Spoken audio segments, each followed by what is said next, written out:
আব্বা আমার কিছু টাকা লাগবে। টাকা টাকা করে বিটা আমি টাকা পাবো কোনে বাবা? আমি এভাবে আর কয়দিন বেকার বসে থাকবো? কোন দিনে আমার একটা ইজি বাইক কিনে দেন, আমি রাস্তায় চালাই। আমার টাকা নেই বাবা, তুই টাকা চাপ দিস নে, আমার টাকা বলতেই নেই। আমি টাকা চালিয়েই তোমার টাকা থাকে না, আমি টাকা চালিয়েই টাকা থাকে না। টাকা নেই বাবা, আমার বড় ছেলে টাকা চাওয়ার মাত্রই দিয়ে দাও। আমার দিলে ঘরের বাড়ি, লাইন নেই বড় বাবা। ছেলে দিলে বিল্ডিং বাড়ি।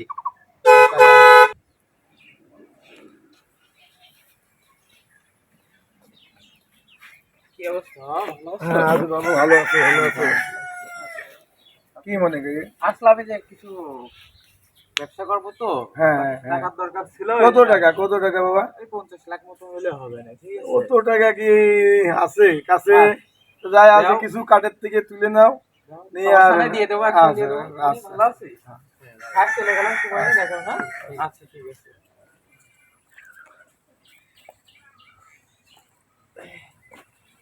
আমি টাকা চালাম, দিলেন না। বড় ছেলে চাওয়া মাত্র দিয়ে দিলেন। এবার টাকা নেই তো, আমি টাকা পাবো কোনে? বড় ছেলে খাতি দেবেন, আমি কি খাতি দেবো না? জ্বালাইলিও আমার মাথাটা, পাগল করে দিলে তো। বলতেছি টাকা নেই। আচ্ছা ঠিক আছে, সমস্যা নাই, দিন তো দিন না। দেখি বড় ছেলে খাতি দেয় না কিটা খাতি দেয়, তাও আমি দেখবানে। আমি চলে গেলাম, থাকো।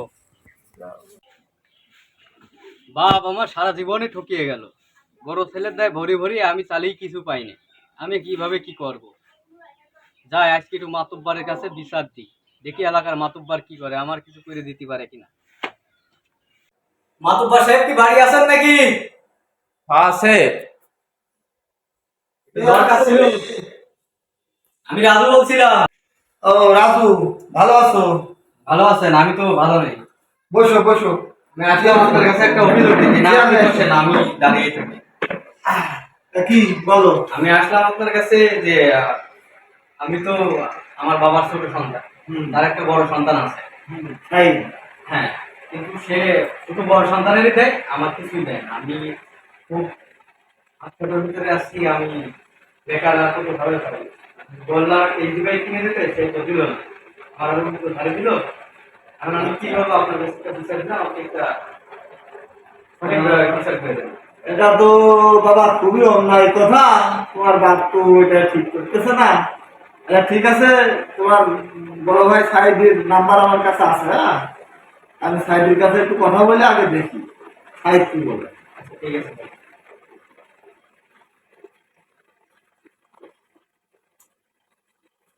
হ্যালো, ওয়ালাইকুম আসসালাম। সাইদ কেমন আছো? এই যে তোমার ছোট ভাই রাজু আসছিল, তোমার আর তোমার আব্বুর বিষয় নিয়ে অভিযোগ দিচ্ছে, তোমরা নাকি তার কিছুই দিচ্ছ না। সে তো বেকার ঘুরে বেড়াচ্ছে, তাই দিবে তো ভালো একটা উদ্দেশ্যমূলক একটা কথা বলছে। কাজ কাম করে খাতে যাচ্ছে, ছেলেবেলে তো ঘুরে বেড়ালে তো আর ভালো থাকে না, তাই না? তো সমস্যা কোথায়? তো কাজ করে তাই দিবে একটা কিনে, তুমি তো অনেক ব্যবসা বাণিজ্য করো, তো তুমি তো কিছু দিতে পারো। ও তুমি আসবা? আচ্ছা ঠিক আছে, তাহলে তুমি আসো, আমি কথা বলি তোমার সাথে। রাজু, কথা হয়েছে তোমার বড় ভাইয়ের সাথে।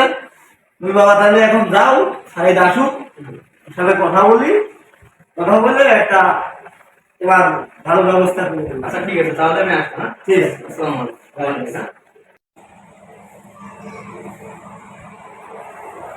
আচ্ছা বাসা আছে? হাই, ও বাবা এসেছো? ভালো আছেন চাচা? হ্যাঁ, ফোন দিয়েছিলেন? ফোন দিছিলাম বাবা, তোমার তো ছোট ভাইয়ের সাথে যে অভিযোগ দিল, আসলে তো এ খুবই অন্যায়। তুমি তো তোমার মতো বিজনেস শুরু করে সবকিছুই ঠিক করে এনেছো। এখন ও তো দেখি গ্রামগঞ্জের ছেলেপেলের সাথে এখানে ওখানে বসে আড্ডা দেয়। তো একটা ভালো কথা বলেছে যে আব্বা একটা ইজি বাইক কিনে দিতে, কেনার কথা বলছে। তা তোমার বাপ নাকি বকাঝকা করেছে। ও এর আগেও তো ওরকম কথা বলে টাকা নিয়ে নষ্ট করেছে। ইজি বাইক কিনতে যে কিনিনি, ঠিক আছে, সাইকেল মাইকেল বেশি বেলায় ছেলেপেলের সাথে, খারাপ ছেলেপেলের সাথে মিশে খালি নষ্ট করে টাকা পয়সা, এই জন্যই টাকা পয়সা দেওয়া হয়নি ওর। হ্যাঁ, এখন তো বাবু ছেলেপেলে মানুষ একটা তো নষ্ট করবেই, বলো না কেন? আবার টাকা দিতে হবে, ওরা তো এক সময় তো তোমার মতোই হবে সবকিছু। কিন্তু ও তো আর তোমার মতো, ও তো বয়সী হয়নি, ছোট মানুষ, একবার না দিছে হয়তো বা নষ্ট নষ্ট করে ফেলাইছে। তো আবার দাও, যাতে এই নষ্ট সঙ্গত থেকে বেড়ানো বিরত থাক। কাজের বাইরে থাকলে নষ্ট সঙ্গভঙ্গ এগুলো যায় না, এসব সঙ্গভঙ্গ বেড়ায় না। কাজের ভিতর থাকলে তারা ভালোর দিকে অগ্রসর হয়, ঠিক আছে? ওর এত টাকা, এখন 2 লাখ টাকা ইসবাই কিনা ধরে 3 লাখ টাকা দেবে কি করে? ও টাকা পয়সা দিতে পারছে না তো বাপ। যা ছিল বাপ আমি নিয়ে সেদিনকে ব্যবসায় লাগাইছি, এখন তো সেখান থেকে কোনো বেনিফিট আসেনি। ঠিক আছে, দেখি ওর কি করা যায়, দেখবানে। ঠিক আছে, বাপের সাথে কথা বলি, বলে দেখা যাক কি করা যায়। ঠিক আছে, আর আপনি দেখা করে, ঠিক আছে, আপনার সাথে একটু ফ্রি কথা বলবানে। বাবু দেখো, যাই হোক, আমার জন্য এই বিষয় নিয়ে আবার অন্যরকম কোনো স্টেপ না নিতে হয়। না না ঠিক না, আছে? সমস্যা নেই। আচ্ছা, অনেকদিন পরে আপনার সাথে দেখা মাখা হয় না, ঠিক আছে? এই আপাতত রাখেন। আর এইটা আবার কি দরকার ছিল? না না, রাখেন। ঘরে চাচা মানুষ, আপনারা মুরব্বী মানুষ, চামা খায় না, দেখা হবে হয় কিনা হয়, আসতে পারি না। ঠিক আছে, আর ওই বিষয়টা দেখি বাপের সাথে কথা বলে আপনার জানাবানে, কথা হবে না? আচ্ছা ঠিক থাকেন, আছে। চাচা, ব্যস্ত তো? আচ্ছা, ঠিক আছে। আসসালামু আলাইকুম ভাই। ওয়ালাইকুম আসসালাম। সাব্বির, ভালো আছিস? ফোন দিছিলেন? হ্যাঁ, ফোন দিছিলাম, ওই যে একটু দরকার, ওই জন্যই। ওই রাসেল মাতুব্বারে চিনিস নে? হ্যাঁ। রাসেল মাতুব্বা চাচা রে, ওই মাংসের দোকানে টাকা দিয়ে আইছি। 10 কেজি মাংস আর হচ্ছে 5 কেজি মাছ নিয়ে যাবি। নিয়ে সে বাজারে আস অফিসে, তার ওটা পৌঁছায় দিবি। ঠিক আছে? ঠিক আছে। পৌঁছা দিলে হবে না, ঠিক আমার আছে। কথা বলিস। আচ্ছা আর ভাই, যা, বলবো। কাজ সেরে দেখা করি। হ্যাঁ, ঠিক আছে। আচ্ছা, যা।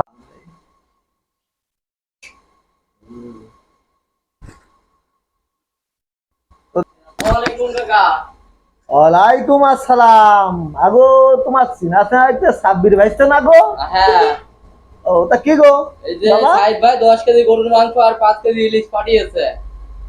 10 কেজি গরুর মাংস, 5 কেজি ইলিশ। কিরা সাইদ ভাইস্তে? সাইদ ভাইতে। ও, বুঝতে পারিছি। ও আসলে কাদের ভুঙা মারতে লেগেছে আমার সাইদ ভাইস্তে, তাই না? আমরা বুঝি নে। ওর একটা ছোট ভাই ছিল, একটা শালিজি ছিল, আমরা ওই জন্যই কি এগুলো আচ্ছা, দেখছি না কি পাঠাইছে সাইদ ভাইস্তে, দেখ। চাচা, ওই যে 10 কেজি ছাগলের মাংস আর 5 কেজি ইলিশ মাছ পাঠাইছে। 10 কেজি ছাগলের মাংস, 5 কেজি ইলিশ মাছ, ওসব চলবি না, না ওসব নিয়ে দে সাইড বাইস্টের কাছে, ব্যাগ দিকে।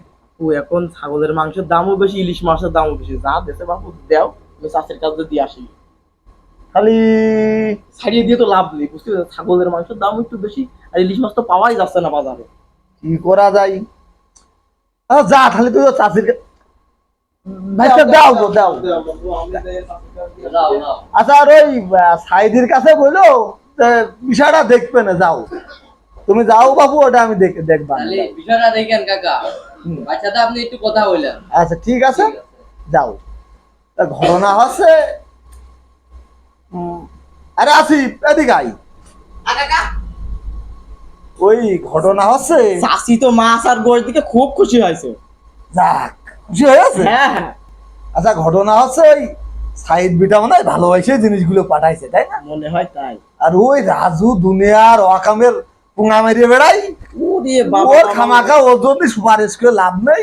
ওর আমি নামে ওই প্রচুর বদনাম জিরু চাচা। কাকার কাছে বলবা না যে ওই টাকা পয়সা দিলি, ওই অকাম কোনে দিবে, থুয়ে গাধা মাথা খাই, হাঁটা দিবে না, টাকাগুলো নষ্ট হয়, সাইড বাইসতে এস্টাবলিশ হয়েছে, ওরা আরো বেশি করে যাতে উঠো না যায় সেই কাজই করুক নাকি। আপনি যেটা ভালো মনে করেন ওইটাই। আর যেহেতু ভালোবেসে জিনিসগুলো পাঠাইছে, তার তো একটু গুনগান গাতি হয় তা নাকি। তো বটেই। আচ্ছা ঠিক আছে, ওই কথাই থাকলো। তাহলে ওই বিরু চাচার কাছে বলা যাবে বিষয়টা।